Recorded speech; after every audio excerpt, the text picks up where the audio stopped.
Manipur foreign illegal immigrants in Kangdok Triva Fogba, Lissingani Kuntaruki April Tadagi Miko Masing Tirava Matung, State Asida, Delimitation Togani Haribasi, Yaroi Haina, Mitay Tribe Union Secretary Administration, Mutum Suramani Maitena Fongdokre. Ngasi Manipur Press Club ki Thangjing Holder Pangtu Kiba Paugi Mipamama the Mahana Maka Taraduna, Mapanagi Sangsilak Pamitop, Miancha Kiana Narolda, Lesin Kiduna Lamdamasiki Census the Yaukiba Tarbadi, Lamdamasiki Yellomi, Luina Mukiba Tabane. Kumza lisingani amasung lisingani taramathoigi aranba census the yumpam oiraga delimitation toba yaroi minority tarba mitai singbu ST list yawhandu furup masa asibu constitution ge oiba ngaklo pigadabani kumza lising mga samapan marifudra mathoidagi na lising ani ama fawgi census reporta subdivision tareta sada nifu missing hengalam liba asi aranba reportni Sandel district ke sapi karongda sada sama dasmik ama nipan waiduna khwaidagi missing yamki aduga masidana sada Humpumunga dasmik Mari Taruk Ukrul District ki Kamjongdana Sada Humpu dasmik Mapan Manga Teknopoldana Sada Yang Mari dasmik Mari Nipan Saitu Gampazoldana Sada Yang Mari dasmik Ama Ani Sandel Gidana Sada Nipumatoi dasmik Sino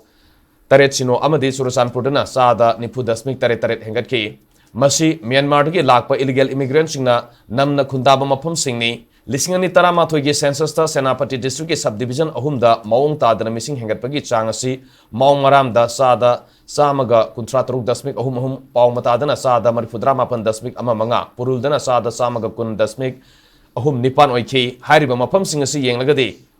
Nupi Amana Sahi Amada Masa Mari Pokpa Haibasi Oitoko Yaroi Asigumba Aranba census Asigi Matangda Thasidagi campaign Toba Horagani India amadi Manipur lengak anina lakolaliba delimitation da ayat papibanate restoration of Maitai in scheduled tribe list and demand for deportation of illegal immigrants asida yumpam orga miyamgi campaign asisa thagadabani haiki hiramasugi matang da Mmtu na ngasi India ki Prime Minister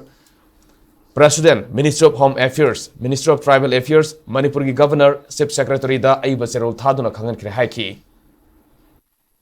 Ministry of Home Affairs na June ki tangtra mapanda thamagi manungda tawgo thohan go habido madugi mateng pangjabu waina ngasi phawbudadi ekoina government ki site gi PR leiraga su karimta tawgo udabase masidai dagi ekoi miyam gi kholawama miyam gi ihawama tangai phadana tawgo mathau tare restoration of Maitai in scheduled tribe list and the demand for deportation of illegal immigrants haibido madugi campaign se haujagani Hairiba campaign si tawba matamda ekoina India gi census tawba natraga delimitation tawba se madugi oppose tawjabagi nate lana sanga khriba mitop sing se masi khantok tringai da